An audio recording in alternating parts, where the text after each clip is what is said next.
Hello everyone, a very good evening to all of you. First of all, in advance, I wish you all a very happy new year. See, new year always brings a lot of new opportunities, a lot of new challenges and new resolutions. But उसके साथ हम ये नहीं कह सकते कि पिछली चीज़ों को छोड़ दें, राइट? तो पिछली सीरीज जो चलती आ रही है उसको कंटिन्यू करते हैं आज और इंग्लिश के अंदर एक नया कॉम्प्रिहेंशन करते हैं जो कि एग्जाम पॉइंट ऑफ व्यू से अगेन काफ़ी इंपॉर्टेंट हो सकता है आपके लिए. सो दोस्तों पढ़ना स्टार्ट करते हैं. Well, the very first line says many opportunities to harness.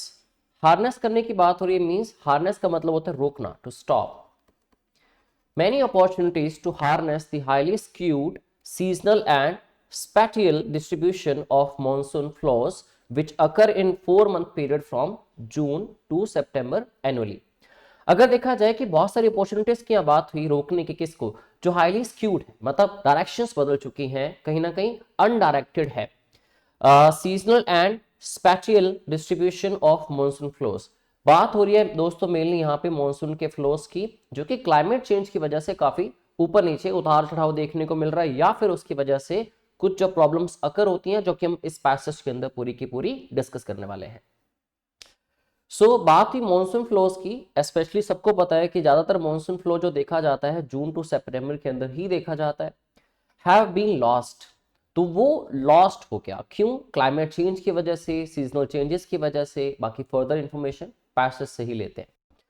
Since these few months account for most of the rainfall and consequent fresh water availability, as everybody knows, if these 4-month period is definitely of monsoon period and monsoon flows are really high in these four months, June to September. So it says because these few months account for most of the rainfall, क्योंकि इन्हीं के अंदर सबसे ज्यादा rainfall होता है, right? And consequent water availability, और उसकी वजह से इन रिजल्ट टू इट क्या होता है, फ्रेश वाटर अवेलेबिलिटी हमारे पास होती है. The need for holding rain water in reservoirs for subsequently releasing it for use over the year. जब बात होती है इन 4 महीनों में जितनी बारिश हुई, जितना रेनफॉल हुआ, उसको रोक के रखना और सब्सिक्वेंटली आगे पूरे के पूरे साल थ्रू आउट द ईयर इस पानी की अवेलेबिलिटी को डिस्ट्रीब्यूट करना is a necessity nobody can afford to overlook. तो ऑब्वियसली इसको ओवरलुक अनदेखा नहीं किया जा सकता, right? We can not turn a blind eye और we can not turn a deaf ear कि जब बात इसकी हो रही है या फिर ये सामने प्रॉब्लम पड़ी है और हम इसको इग्नोर कर दें, right? So climate change will continue to affect weather conditions and create water shortages and excesses. तो क्लाइमेट चेंज की वजह से क्या होगा, कई बार वाटर शॉर्टेज भी होगी. जो एडिक्वेट अमाउंट ऑफ रेनफॉल हम एक्सपेक्ट करते हैं हमेशा से कि इन महीनों में होगा या फिर साल के अंदर एक बार होगा, शायद उसमें कभी कमी आ जाए और कुछ महीने हमने प्रिडिक्ट नहीं किया था और वहां पे एक्सेसिव अमाउंट ऑफ वाटर हो जाए. ठीक है, तो ये क्लाइमेट चेंज के कुछ इफेक्ट्स आपको पता है देखने को मिल भी रहे हैं, right? While millions suffer from droughts and floods, दोनों ऑपोजिट चीजें हैं क्योंकि यहां बात की कई बार वाटर शॉर्टेज की, कई बार वाटर एक्सेस की. तो ऑब्वियसली कई बार ड्रॉट्स होंगे, कई बार floods. waters in the countries many rivers flow unutilized. तो बहुत सी रिवर्स ऐसी हैं जो अनयूटिलाइज्ड हैं जिसमें शायद पानी का फ्लो आ ही नहीं रहा, जिस वजह से हम लोग अगर डिस्ट्रीब्यूशन की बात करें हर एक रीजन के अंदर वो प्रॉम्प्ट क्वांटिटी के अंदर या एडिक्वेट क्वांटिटी के अंदर इट्स काइंड ऑफ इम्पॉसिबल या फिर very difficult. And are discharge into the sea every year. ठीक है, तो बहुत बड़ा मुद्दा है आज के टाइम पे अगर देखा जाए वाटर अवेलेबिलिटी को लेके. और प्रॉब्लम किस वजह से आ रही है, मॉनसून जो फ्लो है पूरा का पूरा वो इस टाइम पे स्क्यूड चल रहा है, राइट? उसकी डायरेक्शन ठीक नहीं है या फिर कह दो कि बिखरा पड़ा है. और जब बात डिस्ट्रीब्यूशन की आती है और वहां पे कई बार शॉर्टेज है, कई बार एक्सेस देखा गया क्लाइमेट चेंज के इफेक्ट्स की वजह से.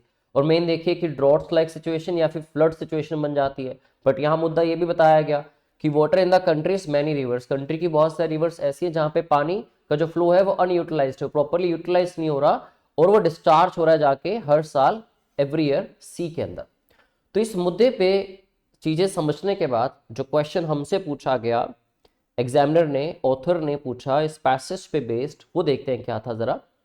सो with reference to the above passage which of the following could be the most rational and practical implication for India? कि बेस्ट सजेशन क्या होगी इंडिया के लिए after going through this entire problem, which is definitely a burning problem for all the Indians, for the government as well. So the first option was interlinking of rivers should be undertaken, कि अगर rivers को हम interlink करते हैं, what will happen, कुछ rivers का पानी जो properly utilize नहीं हो रहा as mentioned in the passage, और कहीं पे distribution की अगर problem आ रही है तो interlinking करने से इस चीज को overcome किया जा सकता है. Now the second option says a network of dams and canals should be built across the country for proper distribution of water.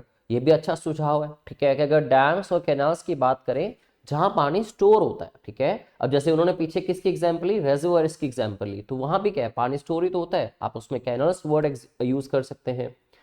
तो वो बनाने चाहिए पूरी कंट्री के अंदर डिस्ट्रीब्यूशन, ताकि प्रॉपर्ली हो सके. कहीं पे पानी की स्टोरेज ज़्यादा है तो अगर उसको डिस्ट्रीब्यूट करके कैनाल्स के अंदर, रेजर्वोयर्स के अंदर या डैम्स के अंदर हम स्टोर कर ले, अवेलेबिलिटी ऑफ वाटर जो है थ्रू आउट द ईयर जो है डिस्ट्रीब्यूशन हो पाए उसकी प्रॉपर्ली. तो सुझाव गलत नहीं है. थर्ड ऑप्शन पढ़ते हैं. Farmers should be provided easy loans for digging borewells. ठीक है, अब बोरवेल्स की ना तो बात हुई, अगर रेजर्वोयर्स की बात हुई भी है, लेकिन उसके साथ साथ अगर देखा जाए कि यहाँ पे ना तो किसी फाइनेंशियल मैटर पे बात हुई और ना ही बीच में कहीं पे भी एग्रीकल्चर की बात हुई, ना ही बात हुई बीच में दोस्तों फार्मर्स की. तो obviously this option can not be the right answer. It was never mentioned in any of the places and in any of the words, even indirectly भी मेंशन नहीं था. राइट, आई डोंट से कि चीजें जो explicitly mentioned होती हैं वही answer बन सकती हैं. ज्यादातर हम जब क्रक्स का पैसेज देखते हैं ना, क्रक्स का मैसेज आता है आपके पास कि क्रक्स क्या है, जो क्वेश्चन आपसे पूछता है एग्जामिनर, तो वहां पे हम समराइज करते हैं या समरी क्या है, तो कुछ चीजें इम्प्लिसिटली मेंशन्ड होती हैं, इनडायरेक्टली मेंशन्ड होती हैं, which is not said directly और इनडायरेक्ट वर्ड्स, हम उसको भी आंसर ऑप्शन में ले लेते हैं. बट ऐसी कोई चीज मेंशन्ड कहीं भी नहीं थी, तो हम अपनी तरफ से ये अज्यूम कर लें, that will be absolutely wrong. Now what fourth option says uses of water for agriculture. Again agriculture की बात ये कह रहा है जो कि पैसेज में हुई नहीं, और आगे कहता है शुड बी रेगुलेटेड बाय लो. ना ही किसी लो रूल रेगुलेशन की बात हुई कि जिनकी वजह से ये प्रॉब्लम्स आ रही. Right, it was also not mentioned anywhere in the passage.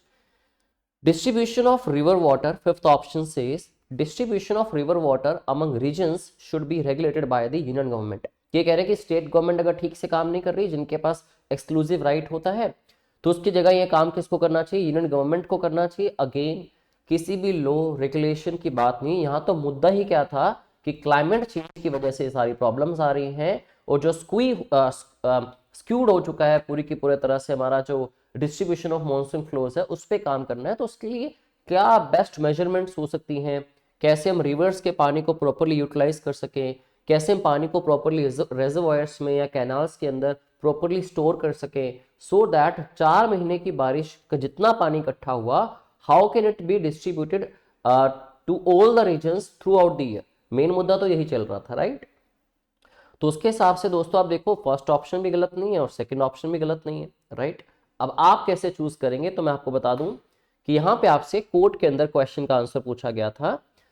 अगर हम ये जान लें, जैसे हमने इंश्योर कर लिया कि ऑप्शन 3, 4, 5 तो ठीक नहीं हो सकती, तो देखा जाए तो इसके अंदर 4, 5 आ रहा है, इसके अंदर 3, 4 आ रहा है, इसके अंदर 3, 5 आ रहा है. राइट, अब आप कहें खाली फर्स्ट ठीक है या खाली सेकंड ठीक है, आपके हिसाब से ठीक हो सकता है, बट गलत ना तो फर्स्ट है ना ही सेकंड है. और अगर ऑप्शन पे डिपेंड करें तो ऑब्वियसली फर्स्ट और सेकंड आपको दोनों लगानी पड़ेगी, विच मीन्स अगर आप फर्स्ट लगाते हो तो सेकंड भी लगानी पड़ेगी, सेकंड लगाते हो तो फर्स्ट भी लगानी पड़ेगी. आंसर ऑप्शन पे डिपेंडेंट होना पड़ेगा. और वैसे भी when we read all of both of these two options, first two, right, they were not incorrect, both the options were correct, क्योंकि मेन मुद्दा जो है इन चीजों पे काम करने से definitely we'll be able to overcome these issues. So दोस्तों, I hope you understood the entire passage and afterwards why the answer was option 1 and 2 and why it was only A. You got the answer, and do let me know in the comment box either you were able to solve these questions correctly or you couldn't do them. Okay, and again once again I wish you all a very happy new year in advance. नए नए challenges लीजिए, नई opportunities भी आएंगी, और इस बार अगर आप 2024 का अटैम्प्ट देने वाले हैं तो डेफिनेटली मेरी ब्लेसिंग्स हैं कि आपको सक्सेस मिलेगी. और दोस्तों, अगर आपको लगता है कि CSET के अंदर आपको थोड़ी भी कमी लगती है अपनी प्रिपरेशन में, तो हमारा बैच 4 जो सी सेट का है सक्षम कोर्स, उसमें एडमिशन ओपन है, आप एडमिशन करवा सकते हो और डेफिनेटली जितना हो सके इसका बेनिफिट भी लीजिए आप। ठीक है, फिर आपसे मुलाकात होगी। Thank you very much, have a very nice day.